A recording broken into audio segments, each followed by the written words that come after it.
तो ये हरमन क्राइट्जमैन की किताब है। हरमन क्राइट्जमैन एक जर्मन स्कॉलर थे जो जिन्होंने म्यूनिक में गालिबन LMU में पढ़ाया और फिर फ्राई यूनिवर्सिटी बर्लिन में पढ़ाते रहे और 30, 40, 45 साल की रिसर्च है इस किताब के अंदर, जो कि उन्होंने अपने रिटायरमेंट के फ़ौरन बाद लिखा। और इस किताब में आपको वो सारे एस्पेक्ट्स मिलेंगे। चूँकि किताब हुंजा के बारे में, तो हुंजा फोकस में, इसका हरगिज़ ये मतलब नहीं कि किताब सिर्फ हुंजा के बारे में।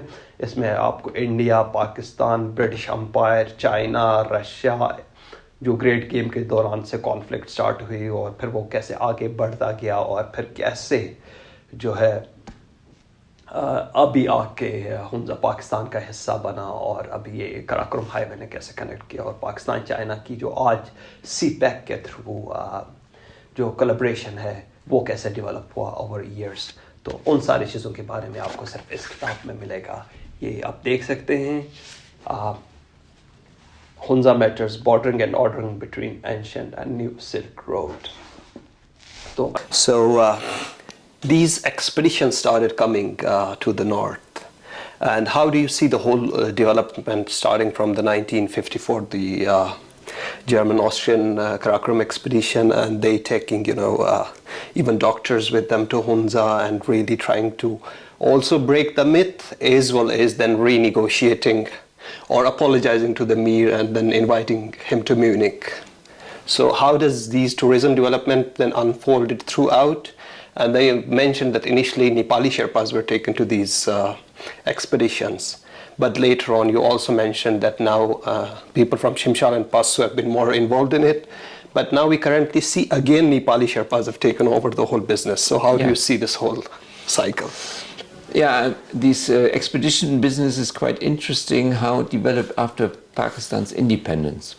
Because Hunza had still Naga as well, and Chitral, they had a special position within the country. They acted as like independent principalities.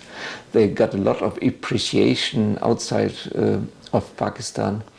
Although Pakistan had a very good reputation in the world at that time as an upcoming independent country, a hopeful country for the future. One of my German colleagues wrote a book, Pakistan, the model of a developing country at that time. So there was quite an expectation, and German companies were involved in working in Pakistan, especially pharmaceutical companies, Siemens as the company that implemented the telephone system in Pakistan, and many others. So in this kind of context you find then expeditions that are a combination in the beginning of scientific expeditions or academic expedition and mountaineering expedition. That was the form of expedition that was well known at that time.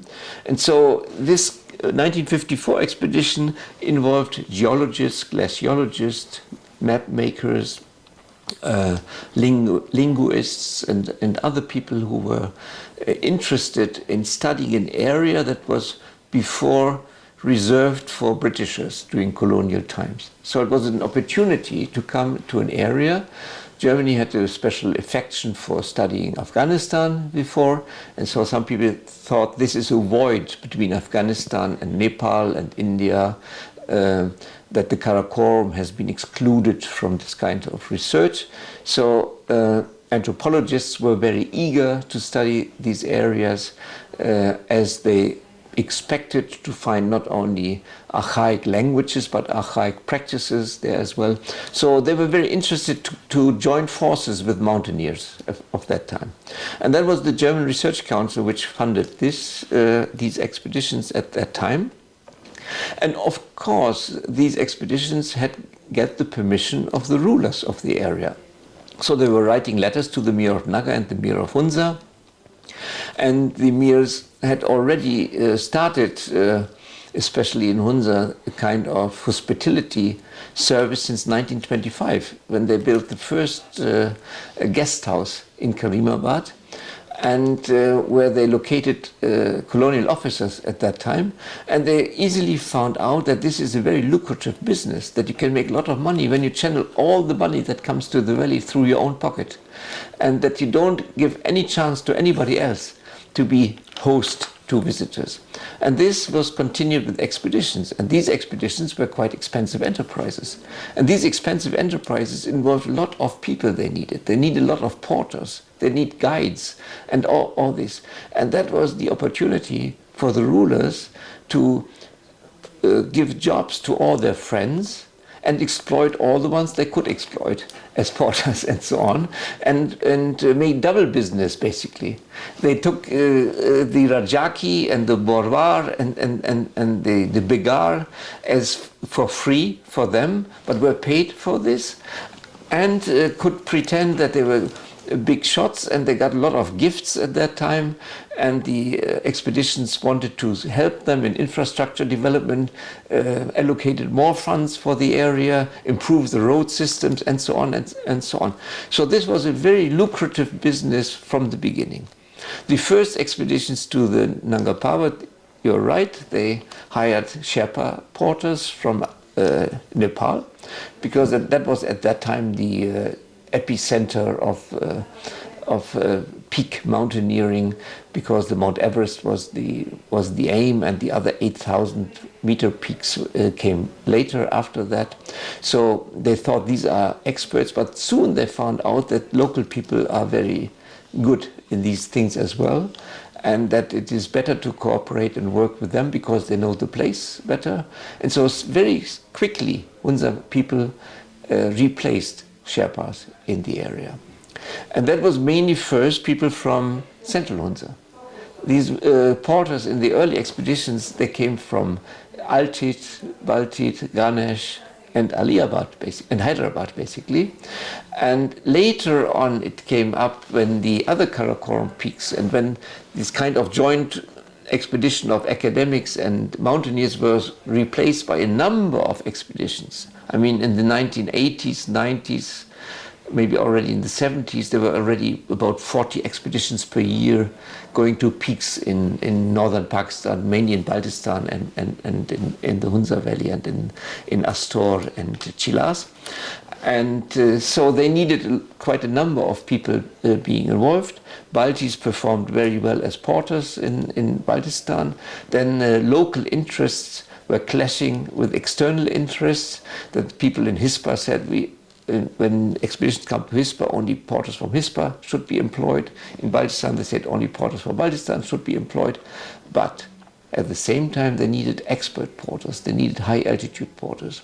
And it was shown very quickly that the Gujali people were the best high-altitude porters, and that they had more experience in hunting and exploring high valleys, that they, as pastoralists, had more experience in surviving under very harsh conditions in very high altitudes. That was not the cup of tea of the people living in Central Hunza that much. So they got a good opportunity, and this was one of the prime sources of monetary income for certain areas, especially for Shimshal, which has a number of people who have been on K2, Nanga Parbat, Gashabroom, and so on these high peaks, who have made organizations and trekking companies and so on by now.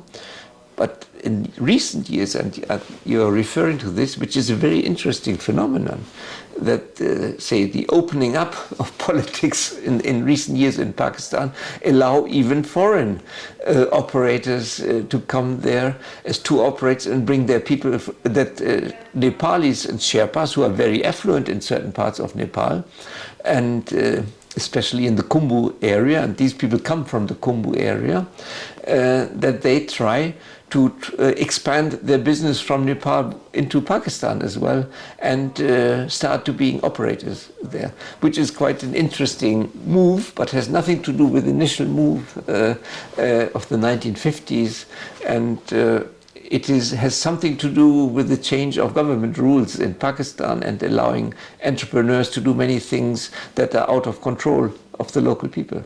Yeah.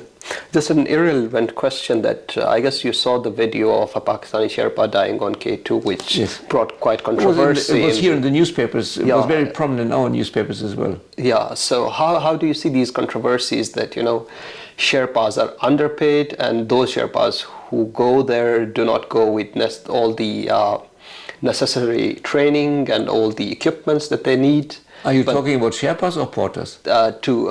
Porters. Porters, Yeah, local porters. Sometimes I use it interchangeably, but Yes. yeah, that's not the right way. But yeah, normal porters is really getting into high altitude portering. For example, the recent case that we saw. Yeah. So how do you see the future of mountaineering if it keeps like this, or would there be, No, it would be very easy to regulate this, because it's a controllable number of expeditions that come, but the government does not control the tour operators. It does not control the mountaineering expedition organizers there. And if the rules will be strict, and in all expeditions normally have a liaison officer along with, which is appointed by the government, and if this liaison officer cannot control whether the people have proper kind of equipment, why he is a liaison officer with it? I think the responsibility is mainly with the companies who try to maximize their profits and to reduce the investment they do, and they reduce, in this case, obviously, the investment in the proper equipment of the porters. Sure, thank you. And just maybe let's go toward the natural disaster and its history. It has been, something with the global warming and with this whole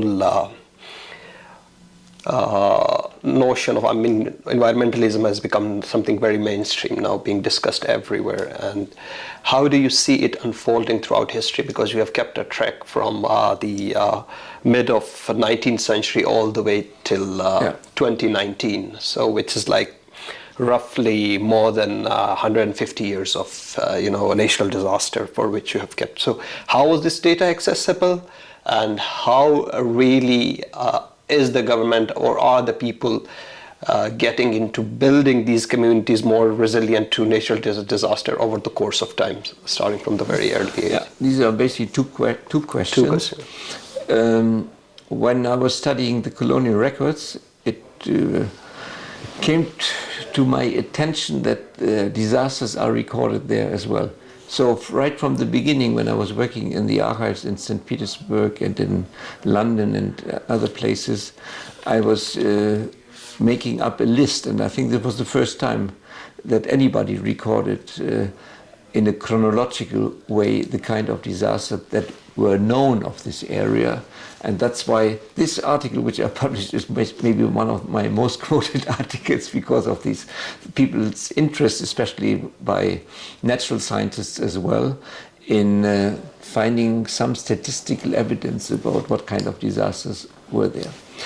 You see, the knowledge about these natural disasters it's a bit of a difficult affair, because when a community is growing, when villages are growing, when infrastructure is expanding, these can always expand only in areas that are more dangerous than the places that have been settled before. Because most traditional settlements are in the most safe places.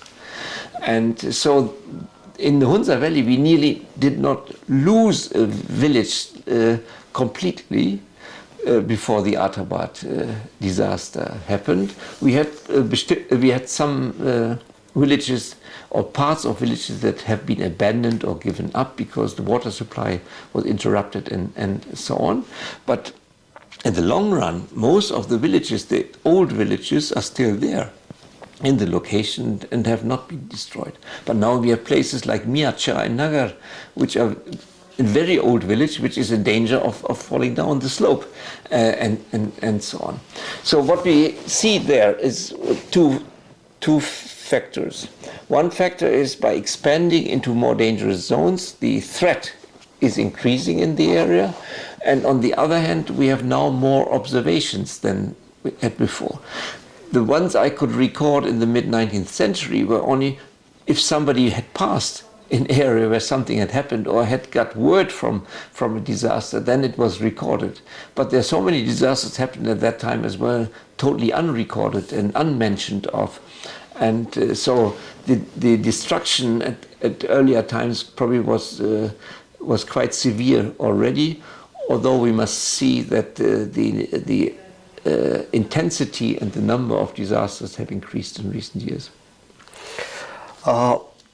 just now coming, because I just want to quickly come to at the end, so we must have guests waiting for us. So just maybe 3 questions from the end.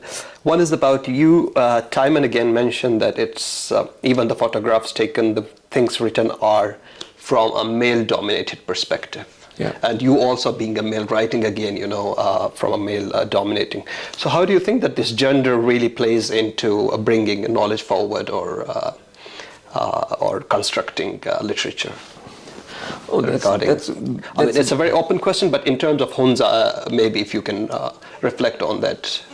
Yeah, I mean, of course, that's a very difficult question. In all the records you can read, basically only men play a role. Until Lorimer's come, and Mrs. Lorimer was involved more than 50 years ago. 50 years before we started our work, and I spent most of the time with my wife. So we were a similar setup like this. Lorimer. And my wife met a lot of women and took a lot of photographs herself, wrote her own books on it as well, and contributed to gender studies in South Asia about the division of labor in the Hunza Valley and so on. So it was not outside of our attention to look at this. But when you look in historical evidence, you find basically male-dominated evidence, because only men were deciding politics and receiving outside visitors, and these outside visitors were nearly exclusively men.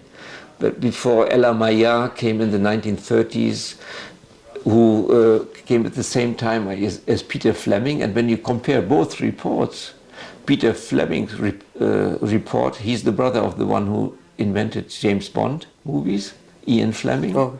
He was a Times journalist, Peter Fleming. His report, News from Tartary, it's called the book, is a very shallow kind of a report, while Ella Maillard, who is a Swiss traveler, has a very in-depth observation of it. And if we would have had more female travelers, I guess, then we would have got much better insight in the structure of society, in the household construction, and how people divide labor among themselves, how nutrition is divided between male and female in the house. And these kind of studies we initiated in the 1990s when we had the joint Pakistan-German culture area Karakoram project. One of my assistants, she did a study in Yasin, which is called Labor and Nutrition in Yasin, where she made daily observations, how much work men and women have to do and children have to do, and how much food each and everybody out of this get. And then you could understand how the internal hierarchies in households give preferential treatment to men and neglect women and children in the household to quite some extent. But this was a long way coming, and you're right, we have very few observations by women.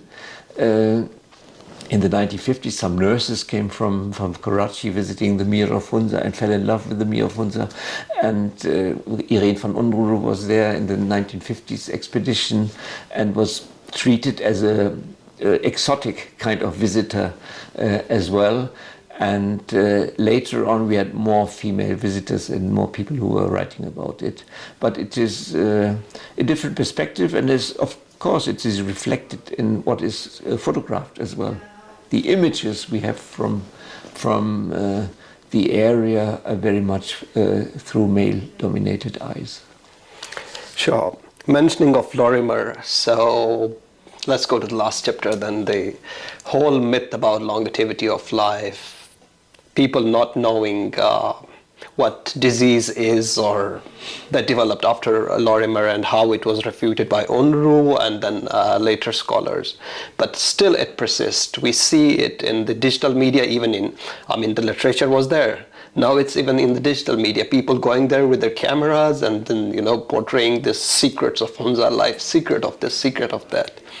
So how do you think that it sustained so long, and even in the times of technology and everything? We are living in an age where the technology is most advanced. We have never seen more images of the area ever. And this is not 10 times, not 100, not 1,000 times, it's 1,000,000 times more images we have now about the area, but we have still the same stereotypes. The pictures that are promoted in Instagram or Facebook or TikTok or whatever social media you may name are the most stereotyped images and have nothing to do with, say, everyday life in an area. And then people use all kind of technology to enhance the colors and the images, and like filmmakers that came to the Hunza Valley mainly film just before sunset, because it's the perfect light of filming there, and people have to dress up for certain purposes. And when we were there, even in the 1980s, when AKRSP started its work there, when filmmakers came to make promotional movies for development projects, then they asked the people in Paso to dress up, take the spades and go to making irrigation channel. Then the film was made, and when the film was cut, they went home and undressed and dressed differently and behaved differently. So what I'm going to say is we have not very much improved knowledge about life and living conditions and livelihoods of people in the area, because we are flooded with the most stupid kind of images that are imaginable, I would even say. And the pictures that people took in the early 19th century, in the early 20th century, even when we started our work in the 1980s, we used slides. And when I was first time coming to Hunza, I took 1 picture per day. That was my routine of doing it. And so it is very limited kind of images that are accessible. Of course, I would have loved to have more images now when I need them. But at that time, you were looking more through your eyes and less through a lens. And when you look through your eyes, you have a better chance to perceive what is going on around you than when you always look through a lens or through your smartphone into a society and have no time to relate to the people, to see the people moods and moves and so on. And I think this is not an improvement. Technology has not much improved the coverage of life of people in an area. Thank you very much. It will be a good point to end it on, and let's end it here. But I have 2 questions. Those are not my personal question, but from my partner, and they asked me to. I talked a lot to her already. Yeah, so she asked this question about, again, Birkar and the whole myth around him. So, and also now they have established a Birkar archive in the University of Zurich, and. How this, because Birkar, it is believed that he never went there himself, but it was just through these work of Lorimer and McCarson and others that he came to this conclusion. And still, after interviewing his great-grandchildren, they are not really interested in telling the really authenticity of Birkar's work, but it still revolves around and people still take inspiration from it. Yeah, I mean, it's rather a very simple story, I would say, and I think most of it I mentioned in my book. And McCarson is much earlier than Lorimer's, 40, 50 years earlier than Lorimer's, and he supplied a European audience that were looking for some health food-oriented lifestyle with some material. And I think the old Birkar banner, he was inspired by these things. That was the zeitgeist, the mainstream of society, probably in that time, where people dominated this kind of niche in the nutrition sector. And I showed you the books in my collection from the 1930s, 40s onwards. We have huge number of books especially from America, from England, from Germany and France and other countries that were published, but they are basically based on the Lorimer's evidence. And based on that, only one book by E.O. Lorimer, Language Hunting in the Karakorum. And that was what inspired the young Bircher, Ralph Bircher, I think he found a very sound business idea from his perspective. He did not have to invest in any kind of travel and field work. He just took the work of other people and paraphrased this work of other people and wrote his own book, which was never translated in English, which is quite obvious, why not? And it was translated in 6 or 7 or 8 or 9 other languages. And so it was a business idea. And a business idea which again served the zeitgeist.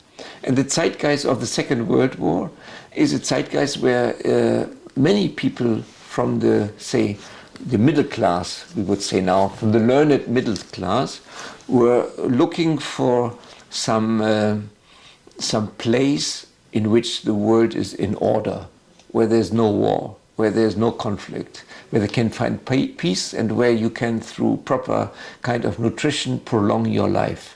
That is what rich people nowadays try to do as well. They want to prolong their lives by certain kind of nutritional behavior and lifestyle behavior.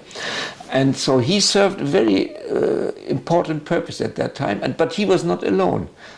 Mr. Rodale and Mrs. Taylor and so on, who wrote these books in America, they were from the same frame of mind. And they are the founding fathers of the health food press in America as well. So it's a movement that is still alive, and which is probably more alive now than it ever was.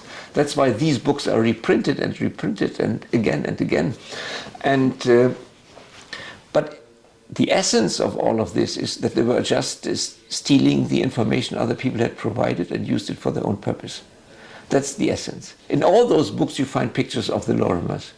And the Lorimers were not aware that these people have taken their pictures. And in the 1930s there was this French expedition by Citroën going through the valley. Even by road it takes some of the images of this Russian painter who was painting the people of that time in the Hunza Valley. Some of those were printed in an article in National Geographic magazine, and Rodale just copied it from the National Geographic magazine and put it into his book, and so on. So there's a lot of unethical behavior, one can say. And this is what Lorimer, D.L.R. Lorimer realized that, or David Lorimer as he properly is called, realized after his wife's death, when Bircher wrote letters to him and asked him, can you please give me the original photographs for my next book, because I've always copied them from the book and they don't look nice. And then Lorimer contacted his publisher, and then they found out what had happened there.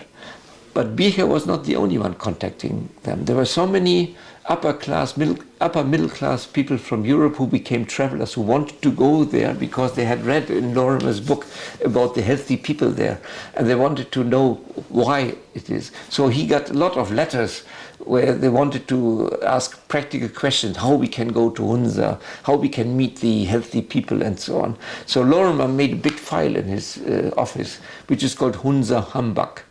And Hunza Humbug means the stupid things about Hunza. And all these letters were there. That is in the archives in London, and I studied these. I guess you also put some collection here, right? You mentioned Hunza Rubbish. Yeah, that's my Hunza Humbug collection of books as well.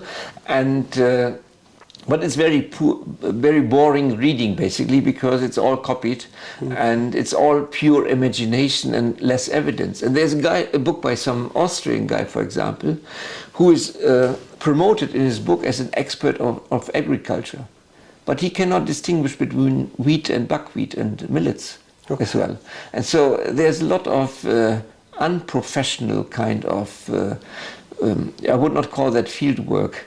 It is no research at all, but they have something in mind they want to promote, and they hope that they sell a good number of those books and to make some income out of that.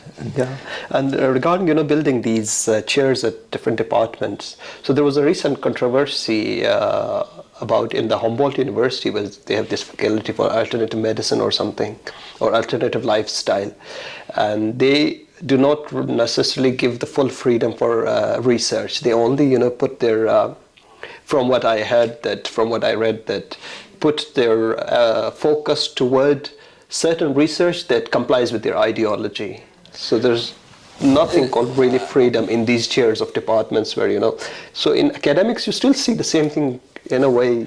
I'm not aware of this case, but take alone medicine, the dispute between allopathic and homeopathic medicine, and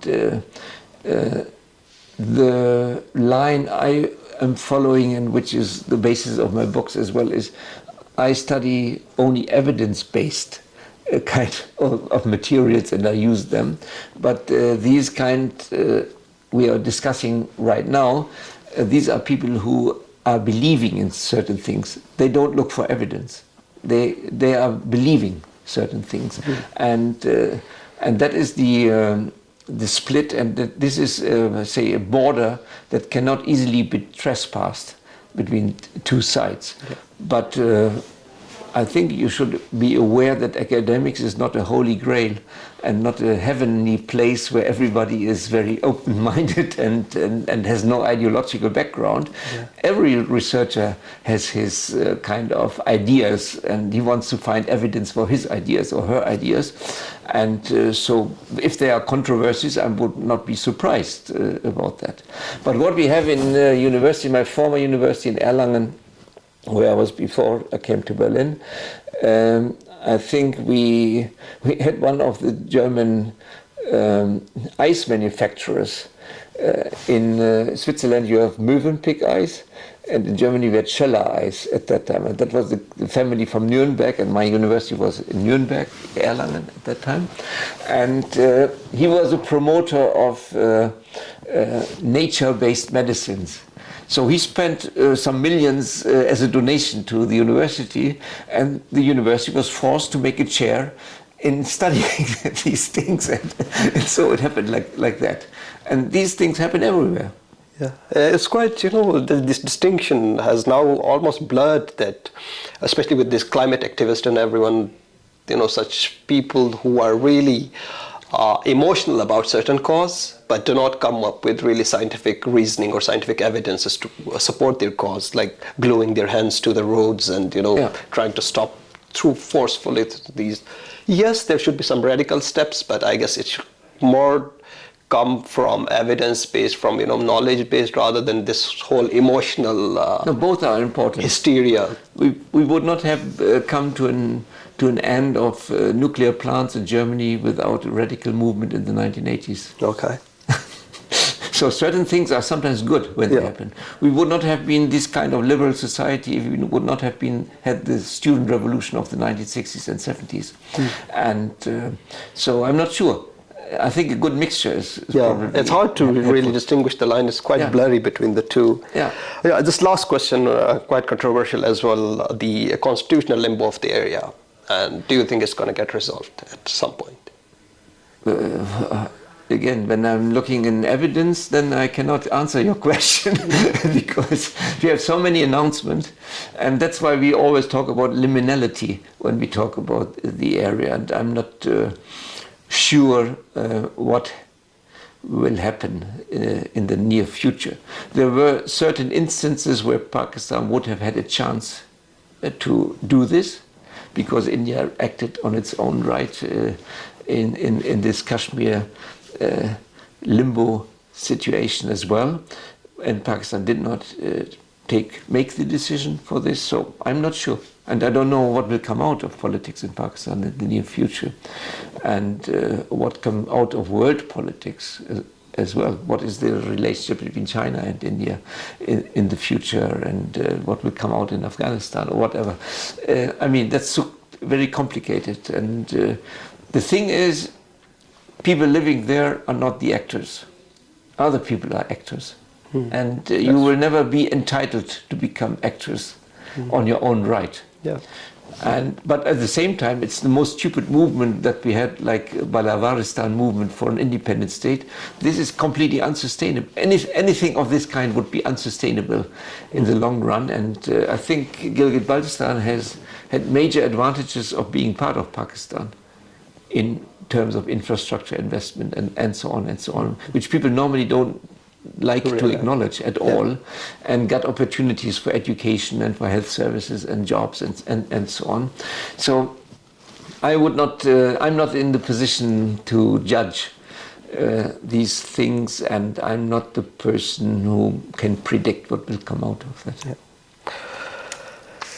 Mr. Kreutzmann, thank you very much. Such a deep insight into and really answering my question. And thank you for the 40 years of your research. It means a lot to us being a native and, you know, really getting to see everything put together in just one book, which otherwise we could have not been able to find by visiting Russian archives, British archives, Chinese archives, and then the Indian archives. So no, the book is meant for you, your generation, the next generation, to use as a source book.